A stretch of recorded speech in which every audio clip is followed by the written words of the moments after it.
Many people wonder how many types of welded pipes there are. Based on welding forming methods, there are two core categories.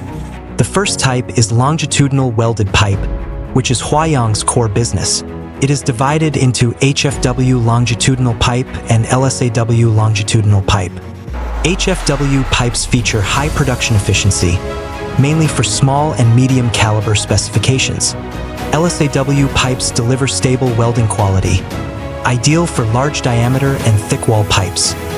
The second type is SSAW pipe, made by spiral rolling plus submerged arc welding, ideal for long distance oil, gas, and water transportation lines.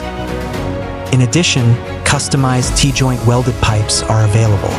Named after its T-shaped intersecting welds, it meets special-shaped structural application demands. These are the common types of welded pipes. If you need to purchase HFW or LSAW pipes, or have any other questions, feel free to leave a message or contact us.